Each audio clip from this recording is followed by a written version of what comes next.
successful bakery is hard. We're in a tough spot. I'm just so overwhelmed. Just a lot. 6 out of 10 bakeries go bust within the first year. It's been over a year since I got a real paycheck.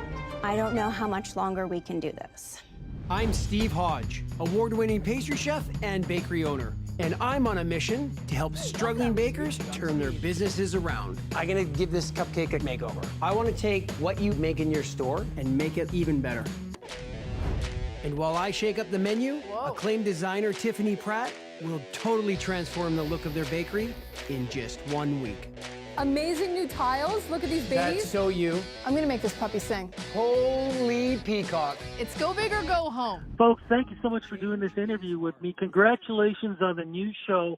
Before we get into it, I got to ask you both, and either one can jump in whenever you want.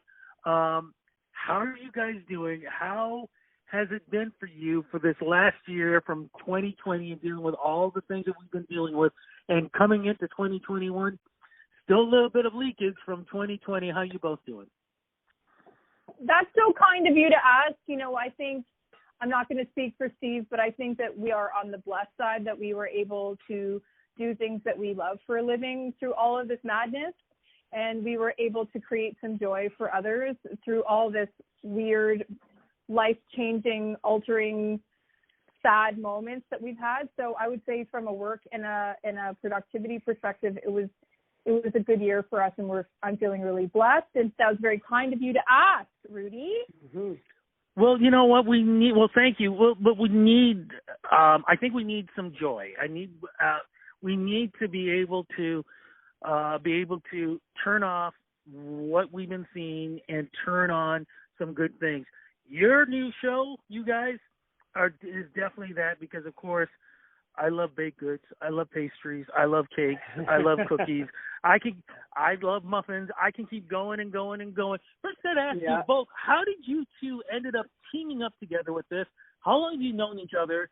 And and how did this show start to become in effect? We're not going to say the name of the show just yet. We're going to talk about that in a moment. But I just want to know the origins of you two and what you both, in loving being chefs and cooks and bakers, and teaming up like this.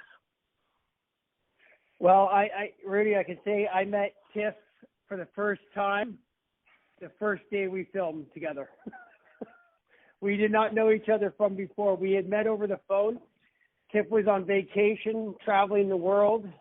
She called me from the airport. She said, "I'll talk to you on set." And we hit it off the second we met. Wow. Yeah. Tiff, same thing? In a nutshell. But also, Rudy, I think, too, the Food Network knew Tiff was perfect for this show, and she would take care of me because I'm new to it, and she was my mentor, and we hit it off. Wow. Rudy, it was one of those things where TV makes, I call them TV arranged marriages, where they go, here's this beautiful pastry chef from Vancouver. Here's this wild, eccentric designer from Toronto. Let's put these two humans together who both equally love and are passionate about what they do, and they both seem to have fiery personalities. Let's put them in a room and see what happens. And that's pretty much what happened. They didn't do any formal introductions.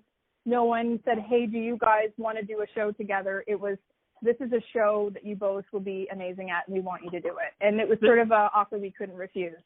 And you know what? It was and it's luck, and we're lucky in the sense that we come from different backgrounds as far as work and somewhat personalities, but it just, when you just meet someone, you just know and it clicks. So it's almost like you've known them your whole life. And for me, that's how I felt with Tiff. And within the first day, it became family for me. So we're lucky in the sense because it doesn't really happen. So I got to jump in because I was lucky enough to watch the first episode. The fact that you guys are telling me what you're telling me, I swore you guys have known each other for like 20 years. So there you go. The magic is definitely there. Wow. Incredible. I love, you know what? The gods put it all together, and it definitely works. So, Stephen, my friend, tell everybody exactly what the show is called and what the show is about, please. Well, the show is called Project Bakeover. It'll air February 4th, 9 p.m. Eastern Time.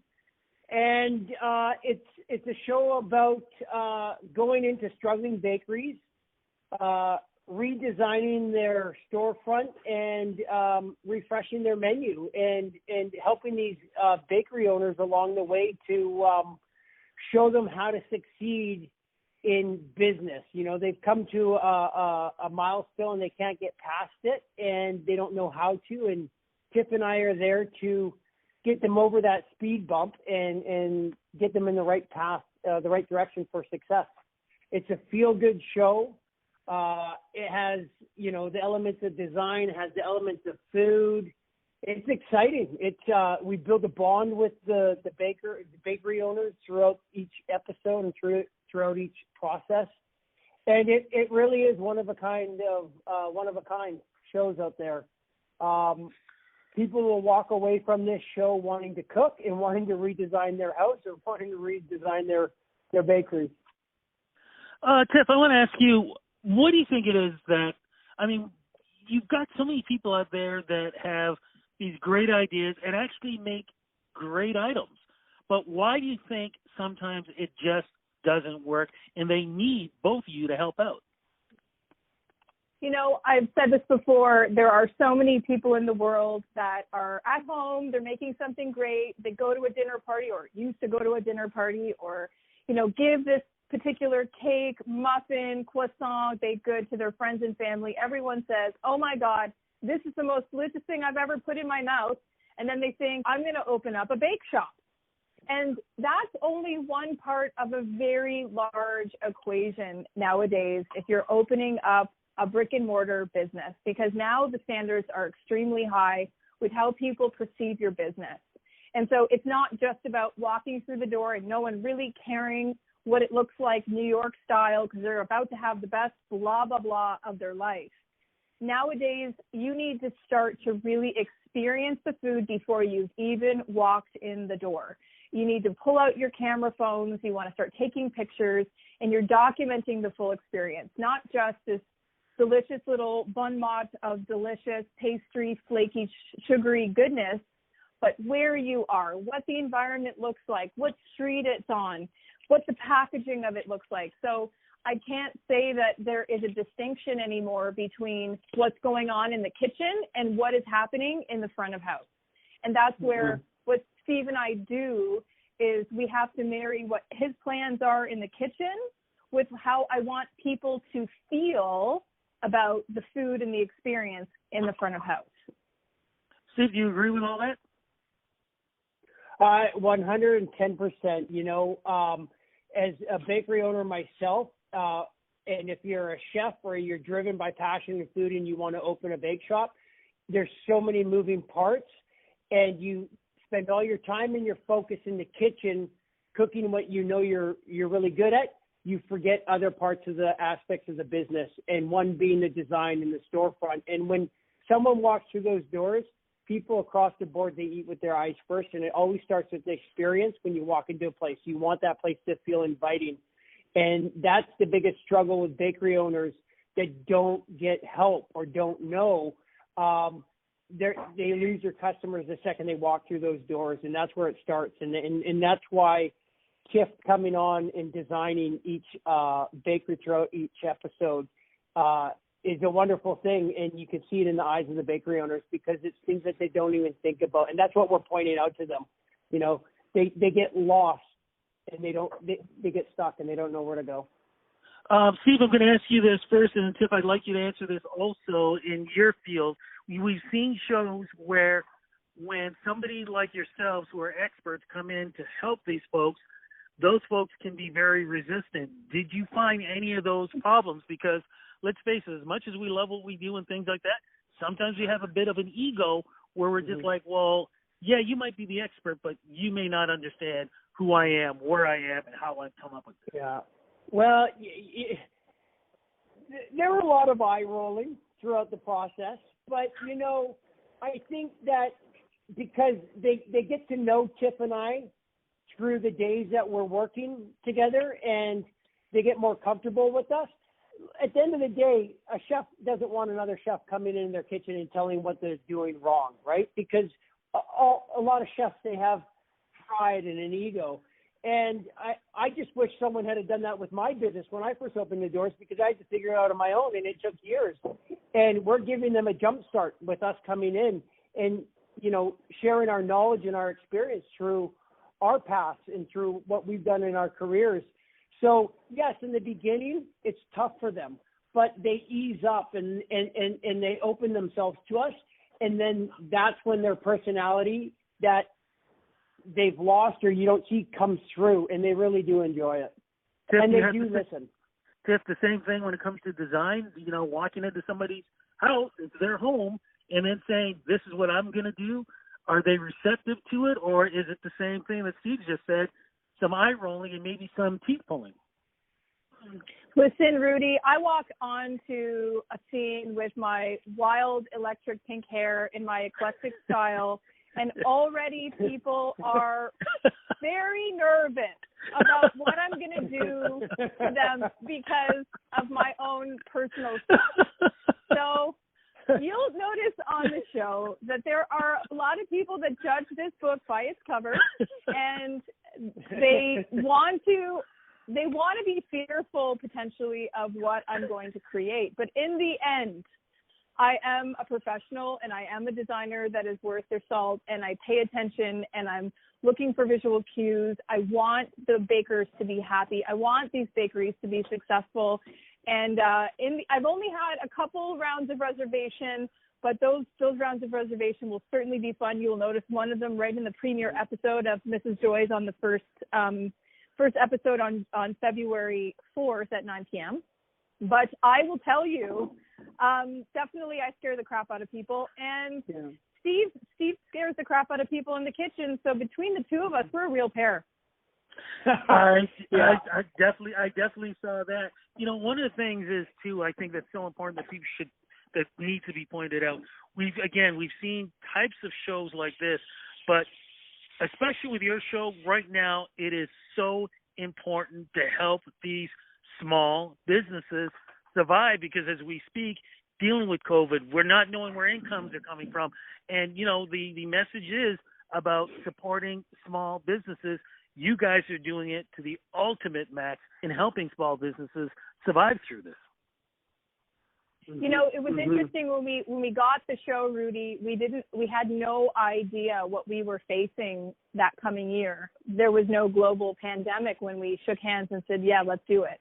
And what we found over the course of time was the message became even more timely than we could have ever imagined. And now just a simple viewing audience, not just an everyday person who loves to bake or an everyday person that loves a good transformation show from HGTV, but a person who owns a bakery can be tuning into the show and getting real life inspiration and tips as to how to keep the door open and feel invigorated to sign that lease again, given what we're dealing with.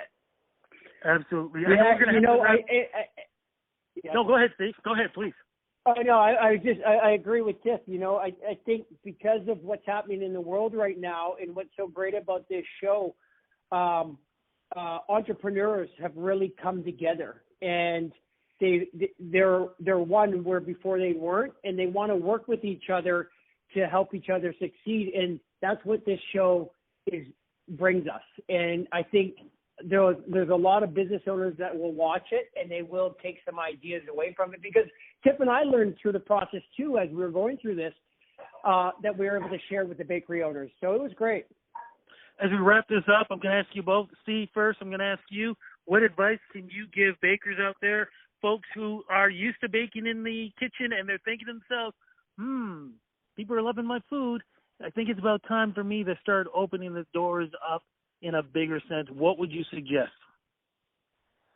You know, I would suggest before you jump the gun and open a bakery, do your due diligence. You know, go work in a kitchen as an apprentice. Take a business course if you don't have a business background. Research, read, and be patient and keep it simple. Don't go over the top. You know, just keep it simple if you want to open the doors to a business. And Tiffany, when somebody's looking for a location for that business, or thinking about what kind of design, seats, pictures, whatever they're thinking of in displaying it, because you are right. The second you walk, not even walking in through the doors, the second you even look out the front is the start of the experience. What do you suggest? I always tell people to have a vision. Don't just think it's about the food. The vision is the whole experience. So when you're looking for a property, you need to find a place that is something you can afford, but also a place that you know that you can transform relatively simply, especially in these times. Doing any big renovation is just not in the books. So it's all about, it's not going to be perfect, but it needs to have a vision. It needs to be playful. It needs to draw attention. You need to have something that sets you apart from the rest, and that's not going to be the recipes. It's going to be your logo. It's going to be your colors. It's going to be your style business message that will effectively get people talking and walking through the door. So when you're looking for property, you're thinking of your business, it's a holistic experience that doesn't just stop and end with your menu. Tiffany, Well Steve, said. thank you so much for this interview. Cannot wait to see this new series. I cannot wait to talk to you folks for season 2, because I know it's going to happen, and just talk about how much you guys have helped so many people and probably put more weight on me, because I've probably gone to those places and bought food and just gained more weight, because that's the way it is with me. So thanks a lot, folks. Congratulations on the Rudy, Yeah. we're here Rudy, to support thank you so much. everybody. You guys are the best. Thank you so much. Looking forward to the show. Be safe, and definitely talk soon on season 2. Thank you, Rudy. You're so sweet. Take care. Bye-bye. Bye-bye. Oh, that's my cake! It's so amazing! I love it! This is Project Bakeover.